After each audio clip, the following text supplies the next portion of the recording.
रास्ते पर भारतीय जनता पार्टी चल रही है, उस रास्ते पर भारतीय जनता पार्टी का हाथ पकड़कर नीतीश कुमार और चंद्रबाबू नायडू बहुत दूर तक चल पाएंगे, इसकी गुंजाइश बहुत कम ही नजर आती है। और जब नहीं चल पाएंगे तो विकल्प एक ही बचता है, हाथ झटक लेंगे, हाथ छुड़ा लेंगे, और इसकी गुंजाइश ज्यादा नजर आती है। तो इसीलिए कई बार ये चर्चा शुरू होती है कि भाई नीतीश कुमार राजभवन जाने की तैयारी में है, या नीतीश कुमार को राजभवन फिर जाना पड़ेगा, इंडिया गठबंधन के साथ उनको जाना होगा, भारतीय जनता पार्टी के साथ दोस्ती लंबी संभव नहीं है। सियासत की जमीन ही जब खिसक जाएगी, जिस राजनीतिक जमीन पर आपकी बुनियाद खड़ी है, वो जमीन ही खिसक जाएगी। क्या पॉलिटिक्स करेंगे आप? नीतीश कुमार की राजनीतिक जमीन उनकी सेकुलर छवि पर है, उनका भरोसा मुसलमानों का भरोसा उन पर है, और मुसलमान उन पर भरोसा करते हैं। वो हालांकि एमवाई समीकरण बिहार में आरजेडी का आधार वोट बैंक है, लेकिन मुस्लिम वोट बैंक नीतीश कुमार के साथ भी जुड़ा हुआ है। उनकी सेकुलर छवि की वजह से जाहिर है नीतीश कुमार इसका राजनीतिक लाभ लेते रहे हैं।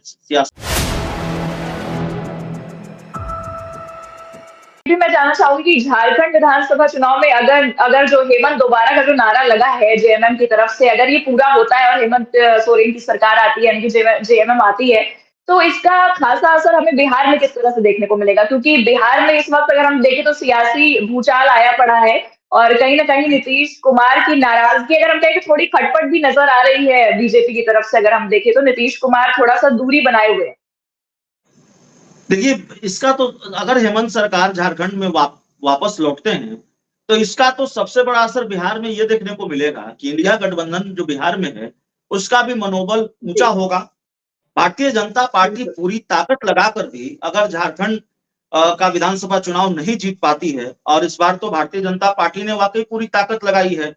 भारतीय जनता पार्टी ने कभी चिराग पासवान को झारखंड में सीटें नहीं दी, भारतीय जनता पार्टी ने कभी जेडीयू को झारखंड में सीटें नहीं दी, और दूसरे राज्यों में भी शायद नहीं दी।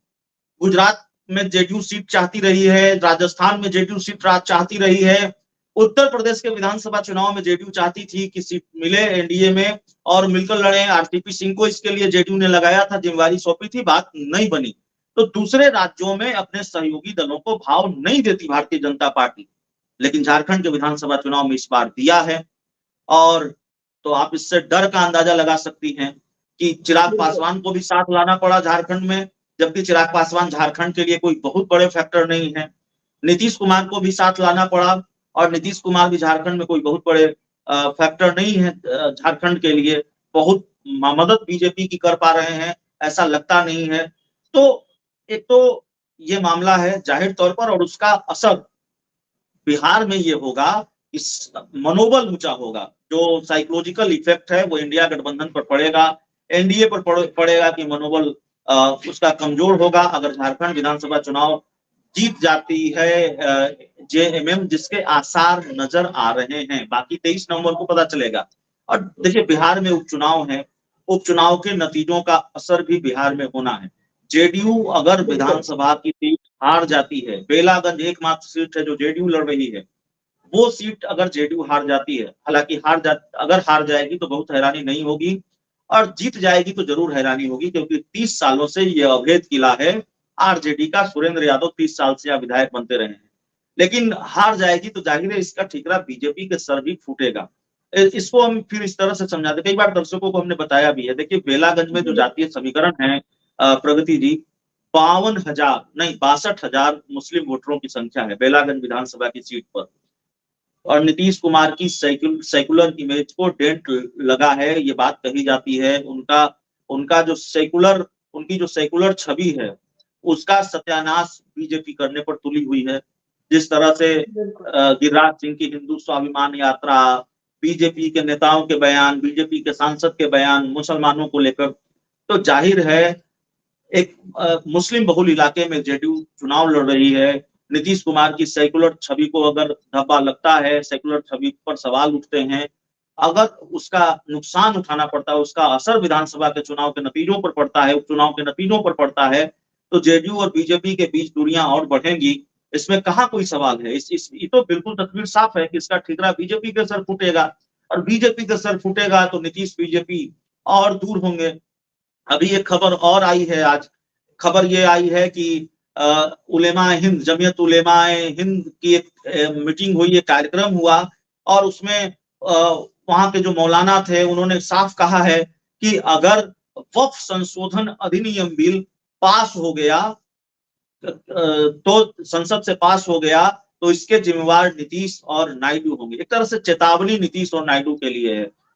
तो चाह कर भी, नहीं चाह कर भी, मजबूरी में ही सही, लेकिन देर सवेर नीतीश कुमार को और चंद्रबाबू नायडू को फैसला लेना पड़ सकता है। जिस रास्ते पर भारतीय जनता पार्टी चल रही है, उस रास्ते पर भारतीय जनता पार्टी का हाथ पकड़कर नीतीश कुमार और चंद्रबाबू नायडू बहुत दूर तक चल पाएंगे, इसकी गुंजाइश बहुत कम ही नजर आती है। और जब नहीं चल पाएंगे तो विकल्प एक ही बचता है, हाथ झटक लेंगे, हाथ छुड़ा लेंगे, और इसकी गुंजाइश ज्यादा नजर आती है।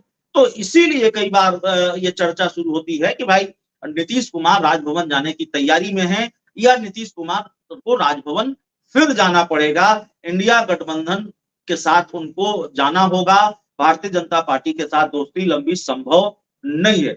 सियासत की जमीन ही जब खिसक जाएगी, जिस राजनीतिक जमीन पर आपकी बुनियाद खड़ी है, वो जमीन ही खिसक जाएगी। क्या पॉलिटिक्स करेंगे आप? नीतीश कुमार की राजनीतिक जमीन उनकी सेकुलर छवि पर है।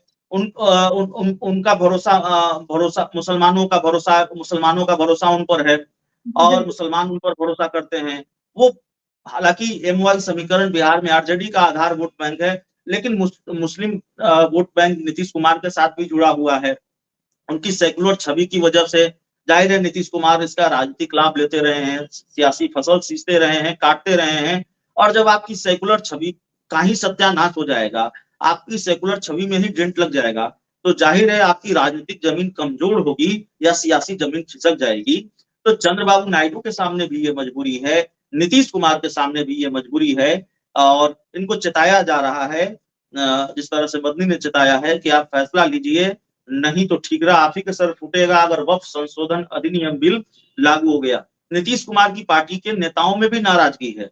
नीतीश कुमार की पार्टी के MLC हैं गुलाम गौस, उनसे हमारी बातचीत हो रही थी। उन्होंने कहा कि मोदी की सरकार बैसाखी की सरकार है, और बीजेपी को और मोदी को क्या सिर्फ मुसलमान ही दिखते हैं?